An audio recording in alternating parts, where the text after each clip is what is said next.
Came out to be hemoglobin 21 gram, PLC was 16,200, count was 6 lakhs.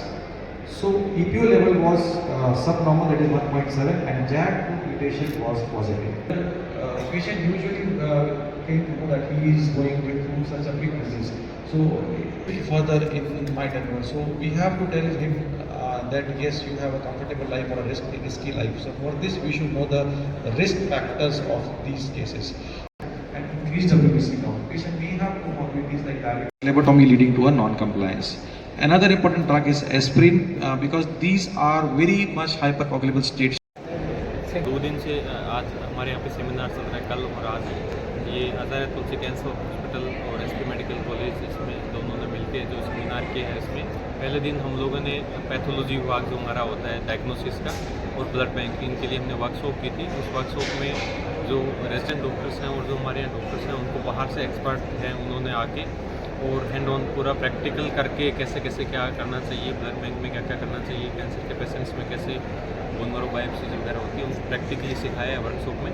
और आज की जो हमारी मैन थी, उसमें हमारे यहाँ पे अहमदाबाद से डॉक्टर संदीप शाह हैं, जो कि सबसे पुराने, लगभग सबसे पुराने जो बोन मैरो ट्रांसप्लांट विशेषज्ञ हैं, वो आए हुए हैं। इसके अलावा दिल्ली से डॉक्टर राहुल भार्गव और जयपुर से डॉक्टर विष्णु शर्मा और डॉक्टर प्रकाश, डॉक्टर उपेंद्र शर्मा और बहुत से जो बाहर से लोग आए हुए हैं, वो अपने अपने एक्सपर्ट ओपिनियन और अपने अपने जो अपने जिस फील्ड में एक्सपर्ट हैं, उन सब के बारे में जो हमारे यहाँ पे जो रेजिडेंट डॉक्टर्स हैं, जो नए डॉक्टर्स हैं, प्लस जो पेरीफेरी से में फिजिशियंस बहुत सालों से काम कर रहे हैं, उन लोगों को उन्होंने जो ब्लड के विभिन्न रोग हैं उनके बारे में बताया है। और इन सब से काफ़ी ज्ञानवर्धन मिला है और जो हमारे यहाँ पे ऑडियंस आई हुई है वो भी काफ़ी उत्साहित हैं।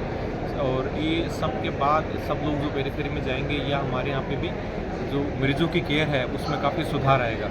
जो नई चीज़ें हैं या फिर जो पुरानी चीज़ें हैं, उसमें जो एक्सपीरियंस्ड हैंड है उनके एक्सपीरियंस का अनुभव लेके और अब नेक्स्ट डे ही हमको ये लग रहा है कि हम मरीज़ों को इसका फ़ायदा दे पाएंगे। जो अपने कैंसर के मरीज़ हैं या ब्लड प्रकार के जो मरीज़ हैं, उनको हम एक्स्ट्रा केयर दे पाएंगे, एक्स्ट्रा हेल्प दे पाएंगे।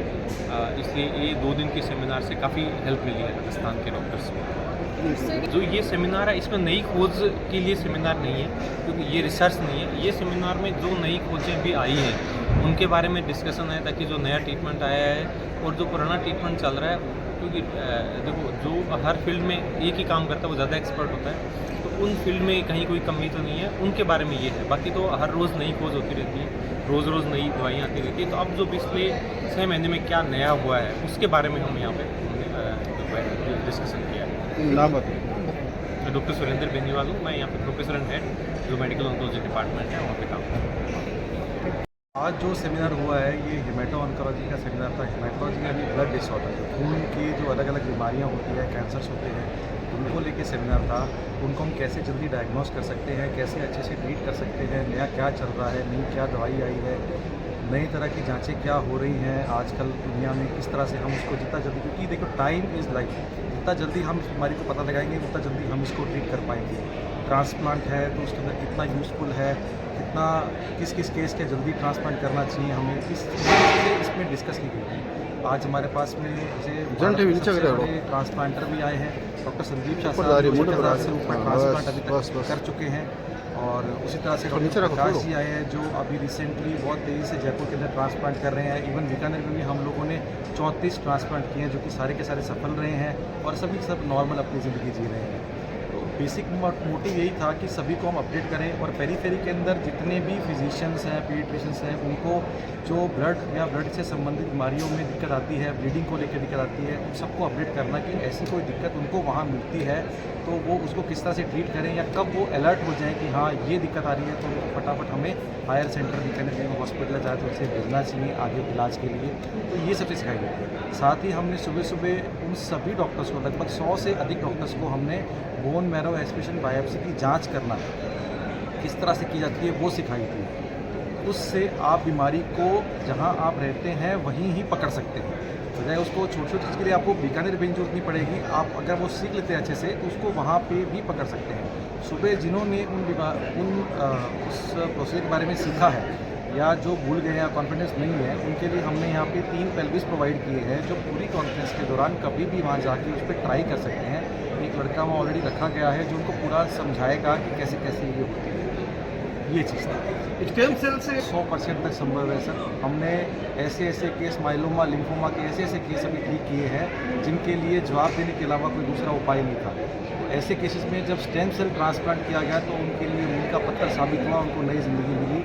अगर आप पिछले उसमें आपने देखा हो 18 साल की बच्ची थी लिम्फोमा की जिसको हमने ट्रीट किया, मौत की और ज़िंदगी की जो जंग लड़ी है उस लड़की ने और हमने, वो हम जीवन में कभी नहीं भूल सकते। वो 22 दिन जो वो भी डर के जी और हम भी डर के जिए, पर उसके बाद जब मैरो वापस आई तो वो खुशी मैं जीवन भर में कभी नहीं भूल सकता। और वो बच्ची आज बिल्कुल ठीक है, जिसको जवाब दे दिया गया था कि बेटा अगर ट्रांसप्लांट नहीं करेंगे तो हम कुछ नहीं कर सकते।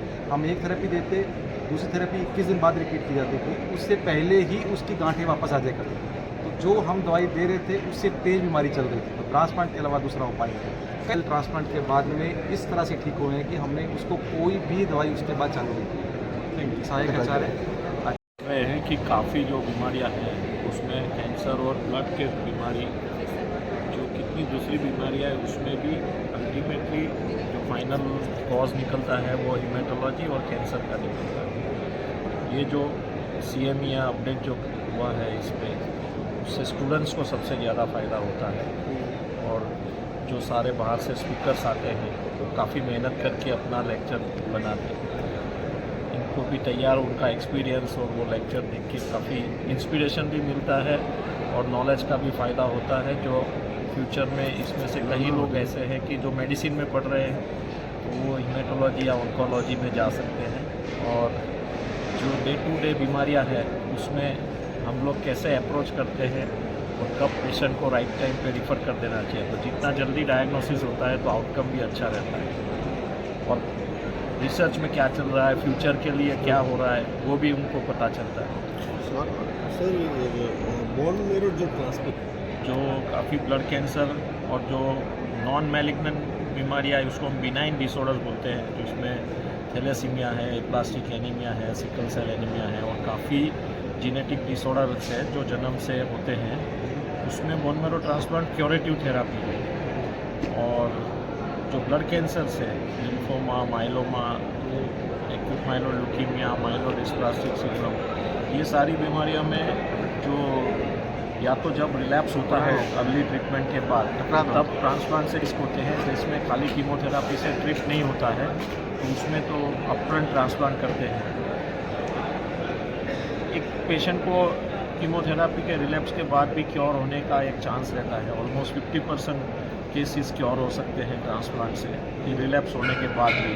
और अभी जो पेशेंट में फर्स्ट लाइन करते हैं उसमें ऑलमोस्ट 70% चांस रहता है क्योर हो जाने का। सर स्टेम क्रिएट हुआ था वो धीरे धीरे सबसाइड हो गया। स्टेम सेल्स थेरापी जो मैं बता रहा हूँ बोन मेरो ट्रांसप्लांट, वो हीमेटोपोएटिक स्टेम सेल ट्रांसप्लांट है और उसका यूज़ सिर्फ हीमेटोलॉजिकल मैलिग्नेंसी और जो मैंने बताया उसमें है। पहले जो बात होती थी कि स्टेम सेल थेरापी से डायबिटीज़ अच्छा हो जाएगा, न्यूरोलॉजिकल डिसऑर्डर अच्छा हो जाएगा, किसी का स्पाइनल कॉर्ड कट गया है तो वो जॉइंट हो जाएगा, वो सब हाइप था जो धीरे धीरे क्लियर हो गया कि स्टेम सेल थेरापी से ये सब पॉसिबल नहीं है, क्योंकि वो इलास्टिसिटी नहीं होती है। जो स्टेम सेल्स है ये ब्लड सेल्स बनने के लिए ही बने हैं। अगर हमको वो बीमारी ट्रीट करनी है स्टेम सेल्स से तो उसके लिए एम्ब्रियोनिक स्टेम सेल्स यूज़ करना पड़ता है, कि जो उसके पहले के स्टेम सेल्स से जो एम्ब्रियो में से निकालना पड़े, जन्म के जरिए। हाँ, तो वो इलीगल। तो वो थेरापी, वो प्लास्टिसिटी होती है उसमें कि जहाँ आप डालोगे वो उस टिश्यू का बन जाएगा। लेकिन जो हम लोग जो ये हीमेटोपोएटिक स्टेम सेल्स बोलते हैं उसमें इलास्टिसिटी या प्लास्टिसिटी नहीं होती है, तो वो तो सिर्फ ब्लड सेल्स बनने के लिए ही बने हैं। अगर हम ओवरऑल बात करें कि जो आने वाले